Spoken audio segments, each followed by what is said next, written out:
안녕하세요. 박성준 목사입니다. 앞으로 유튜브를 통해서 여러분들이 성서 히브리어를 공부하시는데 도움이 될 만한 그런 영상들을 준비할 계획을 가지고 있는데요.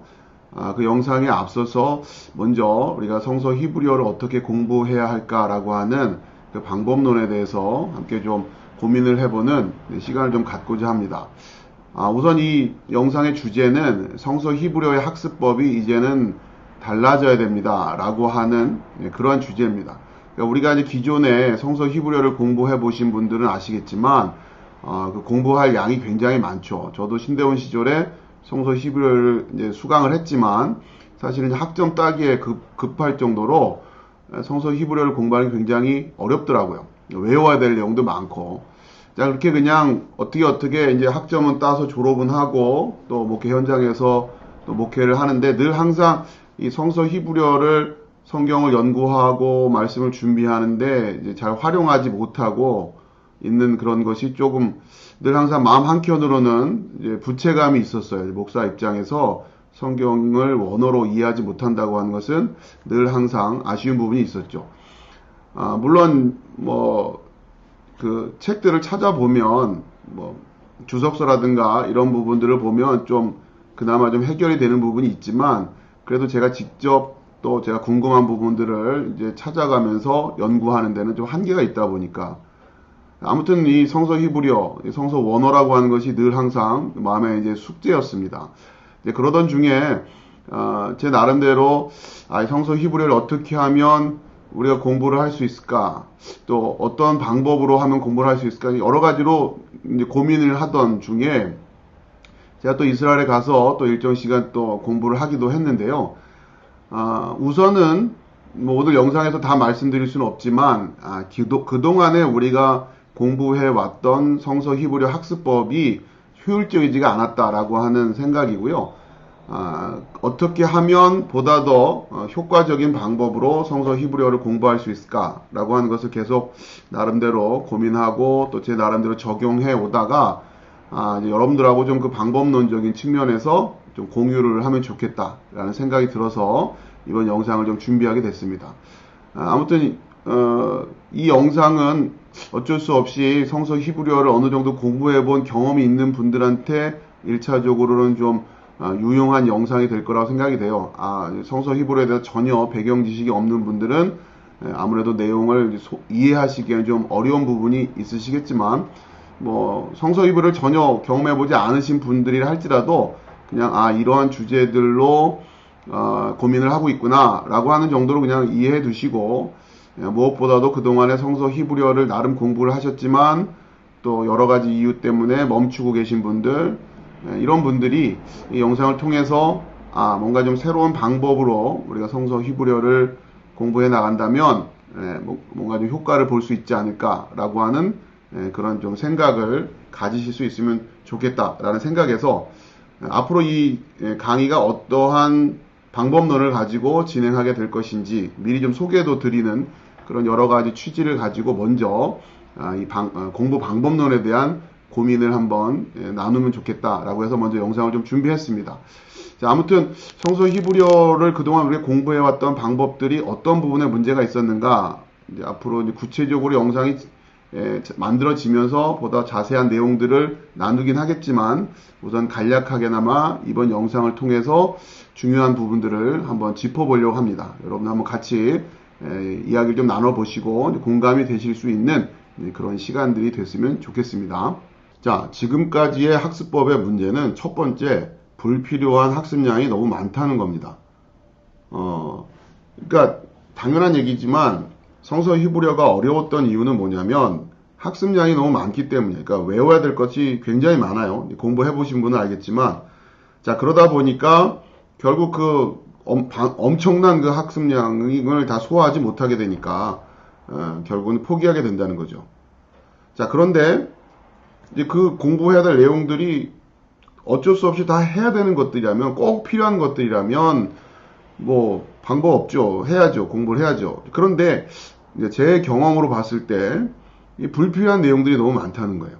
많아도 너무 많아요.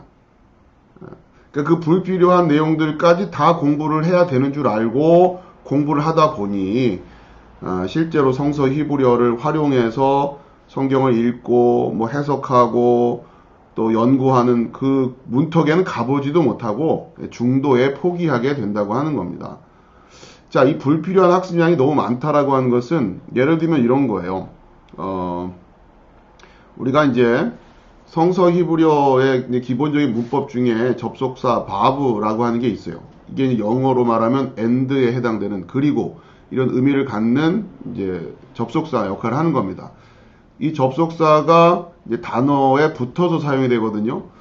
자, 그래서 이제 기본적으로 이렇게 노란색이 접속사 ver브죠. 하얀색이 이제 단어란 말이에요. 그러니까 왜 ish 이렇게 돼요. 그러면 이제 ish라고 하는 것은 보통 이제 남자란 뜻이고 또 일반적으로 사람 이렇게 번역도 되는데 기본적으로 이렇게 쓰여지고 이때 요거를 이제 왜 이렇게 읽는단 말이에요. 왜 ish. 자, 그런데 여기서 끝나지가 않아요. 이제 지금까지 공부 방법은 그렇단 말이죠. 문법책을 보거나 이렇게 보면은 이제 설명이 이어집니다. 자, 그런데 이 왜 접속사 ver브가 뒤에 이어오는 다음에 단어가 뭐 bet라든가 맴이라든가 패로 시작될 때 여기 같은 경우는 멜레크니까 맴으로 시작된 단어잖아요.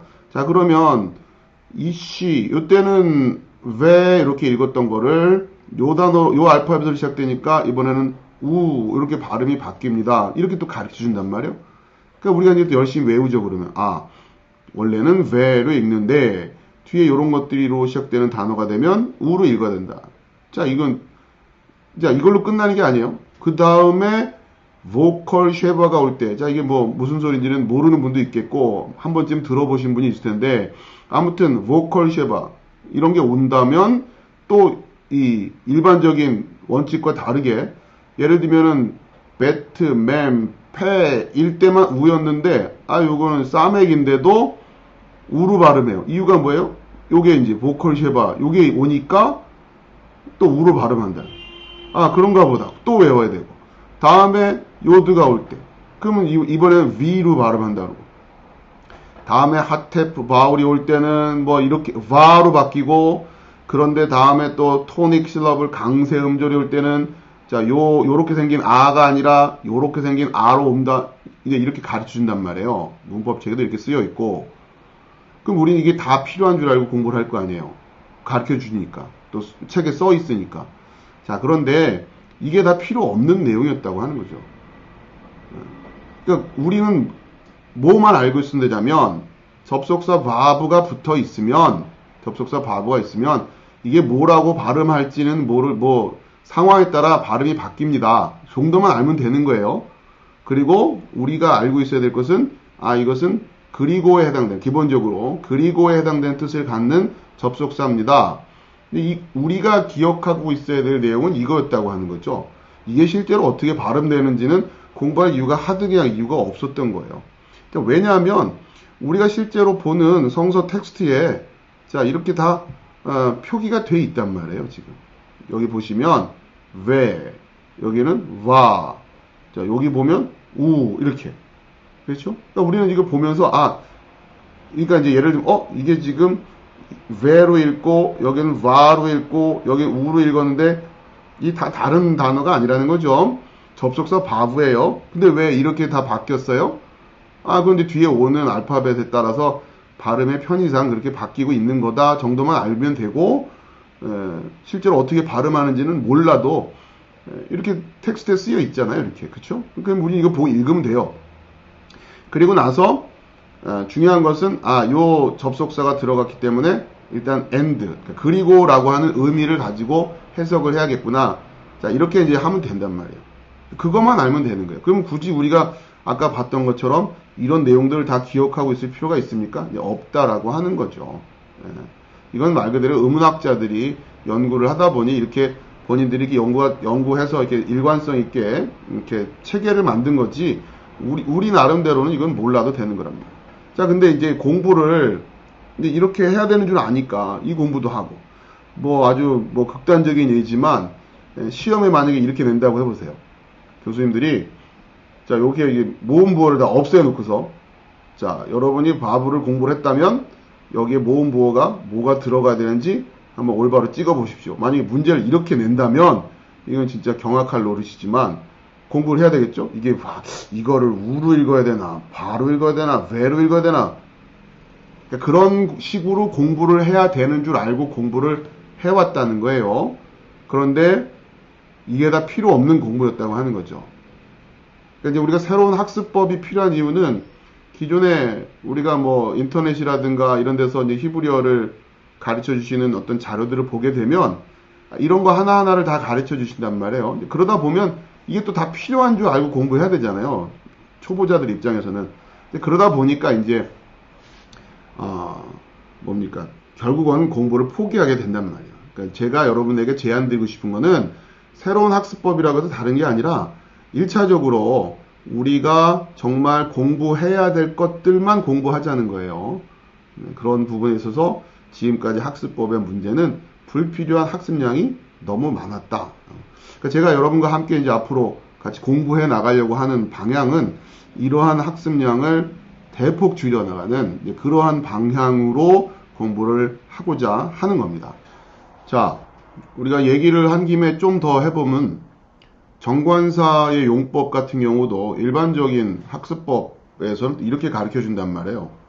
그러니까 이제 정관사에 해당되는 알파벳이 요 해입니다. 아까 이제 우리가 접속사 바브처럼 이 정관사 해도 단어에 이렇게 붙어서 사용이 돼요.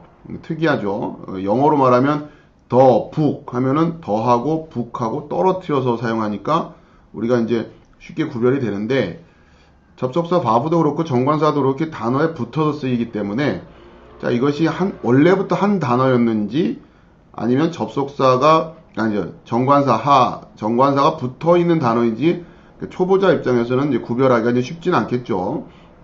자, 아무튼 이제 그건 나중 얘기고 자 이 경우도 마찬가지예요.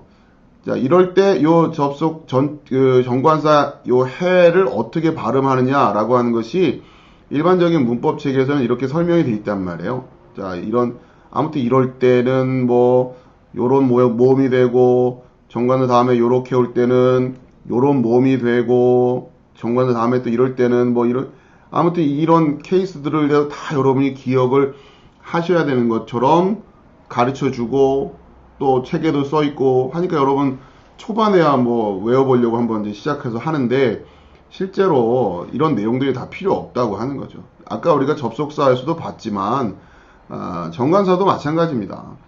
우리가 이렇게 실제로 성경 텍스트에 보면 상황에 맞게끔 모음 표기가 다 돼 있단 말이에요. 그러니까 우리는 이제 이걸 보면서 요렇게 발음할 때도 있고 요렇게 발음할 때도 있고 그냥 그렇게만 알면 되는 거고 중요한 것은 단어 앞에 요 정관사가 붙어 있는 형태다라고 하는 거를 볼 줄 알고 자, 그렇기 때문에 우리나라에는 정관사가 없다 보니까 정관사를 이제 굳이 또박또박 번역하지를 않는단 말이에요. 그런데 성경 원어상에는 정관사가 표현되어 있는 거니까 어떤 뉘앙스라든가 의미를 해석하는 데 있어서 정관사를 의식을 하고 해석을 해야 될 부분들이 있죠. 우리 번역상으로는 드러나지 않겠지만 그런 부분에서 원래 원어상에는 정관사가 있었는데 우리말에는 정관사가 없이 번역이 됐구나. 아무튼 이런 거를 이제 우리가 볼 줄 알면 된다고 하는 거죠. 그런데 아무튼 종래의 학습법이라고 하는 것은 이런 내용들을 전부 다 알아야 되는 것인 것처럼 가르치고 또 공부하고 하다 보니까 학습량이 너무너무 늘어나는 많아지는 문제가 생겼다라고 하는 거고 자, 이런 부분들을 좀 이제 덜어내면서 공부를 하자라고 하는 것이 제가 이 영상 시리즈를 통해서 여러분과 함께 히브리어를 공부해보고자 하는 취지다라고 하는 것을 여러분 좀 이해하실 수 있으면 좋겠습니다. 자, 그리고 두 번째로 제가 이야기하고 싶은 지금까지의 학습법의 문제는 19세기의 학습 방법을 고집하고 있다고 하는 거죠. 자, 19세기 학습 방법이라고 하는 것은 뭐냐면 암기를 중요시하는 학습 방법이라고 하는 겁니다. 그러니까 모든 걸 다 머릿속에 집어넣어야 되는 거예요. 왜냐하면 그러지 않고는 필요할 때 그 정보를 어떻게 꺼내 쓸 수 있는 방법이 없잖아요. 예전에는 그 방대한 지식들을 다 책에다 담아가지고 책을 들고 다닐 수도 없으니까 결국 그걸 어떻게 머릿속에 다 집어넣느냐가 관건이었지만 지금 우리가 살고 있는 21세기라고 흔히들 말하는 정보의 시대라고 인터넷으로 모든 것들이 연결되어 있는 이 시대에는 필요한 내용들을 모두 다 머릿속에 집어넣고 있을 이유가 없단 말이에요. 물론 가능하다면 그렇게 하는 걸 마다할 이유가 없겠지만 그것만이 꼭 그러니까 다른 방법이 없어서 다 외운다면 할 수 없겠지만 그러지 않고도 공부할 수 있는 방법들이 있고 또 어떤 분야에 있어서는 또 필요하다면 그때그때 꺼내 쓰면 되는 그런 분야들이 있다는 거예요. 그러니까 예를 들어서 뭐 이런 거죠.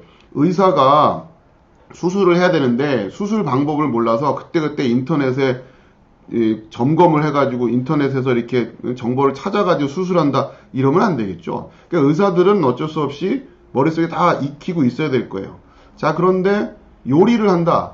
요리를 하는 사람 입장에서 내가 식당을 하는 사람이라면은 뭐 다 머릿속에 기억하고 있어야겠지만 그때그때 필요한 요리를 하고 싶은 사람 입장에서는 그냥 유튜브에서 요리 내용을 보면서 따라하면서 해도 지장은 없는 거예요. 그러니까 내가 어떠한 필요성에 있느냐라고 하는 것을 구별하면서 그거에 맞춰서 공부를 하면 된다는 거고 제가 성서 히브리어의 새로운 학습법이 필요하다고 할 때는 우리가 마치 응급 환자를 다루는 의사가 의학적인 지식을 머릿속에 다 가지고 능숙하게 훈련이 되어 있어야 하는 것처럼 우리가 성경 텍스트를 해석할 상황은 아니란 말이에요. 필요하다 그러면은 자료들을 참고해 가면서 우리가 이해해 나가면 되기 때문에 그렇죠. 이제 이런 부분에 있어서 우리가 지나치게 암기를 많이 해야 되는 그러한 식의 학습 방법은 바람직하지 않은 거고 더더군다나 성서 히브리어가 공부할 양이 굉장히 많단 말이에요. 안 그래도 공부할 양이 많은데 이런 부분에 대한 것들을 정리하지 않고 모든 걸 다 외우려고 한다. 이런 식의 학습법으로 접근한다. 저는 이게 문제라고 생각을 하는 겁니다. 그러니까 바로 그것이 19세기적인 학습 방법이다. 그러니까 예를 들면 여러분이 지금 히브리어를 하나도 모른다 할지라도 예를 들면 인터넷에 제가 이제 나중에 소개해 드리겠지만 알파 알렙이라는 사이트가 있어요. 굉장히 좋은 사이트입니다. 그래서 여러분이 이 사이트를 이제 자주 활용하시면 좋을 것 같은데 오늘은 그냥 간단하게 제 주제와 관련해서만 설명을 드리면 자 이게 여러분이 지금 이제 히브리어를 처음 배워서 이제 뭐 자음과 모음만 배운 정도라고 해봅시다. 자 그러면 종래의 학습법이라고 하는 것은 창세기 1장 1절을 우리가 공부하기 위해서 생각보다 꽤 오랜 다른 뭐 정관사용법도 배우고 뭐 접속사 뭐 아무튼 동사의 뭐 뭡니까 명사의 뭐 절대형 뭐 복수형 뭐 아무튼 이거 다 공부해요. 기본적으로 그런 이제 단편적인 지식들을 다 공부하고 나서 이제 본문을 들어간단 말이에요. 자 그런데 오늘 지금 우리가 공부하는 방법이라고 하는 것은 그냥 처음부터 창세기 1장 1절을 이렇게 펴놓고 공부할 수 있다는 얘기예요. 자 이렇게 보면은 이런 자료가 있단 말이죠. 그럼 우리 여기 들어와서 이 절을 분석을 하자. 이렇게 들어가 보면 그렇죠? 여기 안에 다 이렇게 해놨잖아요. 이게 무슨 단어인지 몰랐던 분들은 여기 만들다라는 뜻이라고 돼 있네요. 그럼 이걸 보면 된단 말이에요. 베, 뭐뭐 안에, 레시트, 요거는 첫째, 그 다음에 바라, 이건 만들다는 뜻이고, 이건 엘로힘, 하나님, 에트, 이건 목적격 전치사고, 요 하는 정관사고, 샤마임은 하늘들이고, 이 뜻까지 다 나와 있단 말이에요. 그러니까 우선은, 뭐, 물론 이걸 다 외우고 있는 분들이 훨씬 유리하겠지만, 굳이 그럴 이유가 없다는 거죠. 여기서 하나씩 하나씩 보면서, 아, 태초에 하나님이 천지를 창조하시니라. 베, 뭐뭐 아내, 레시트, 첫째 아내. 첫째 아내라는 뜻인데, 이거를 태초에라고 했고, 영어 성경은 in the beginning이라고 했고, 아, 그런 의미가 되겠구나. 그렇죠. 충분히 유추할 수 있죠. 바라라고 하는 단어가 만들다는 단어가. 하나님께서 창조하셨다라는 것에 쓰인 단어가 바라라는 단어구나. 엘로힘, 하나님. 아무튼 이렇게 쭉 해 나갈 수 있단 말이에요. 그러니까 이제 이렇게 하나씩 공부하는 훈련을 이런 자료들을 가지고 얼마든지 초반부터 시작할 수 있다고 하는 거죠.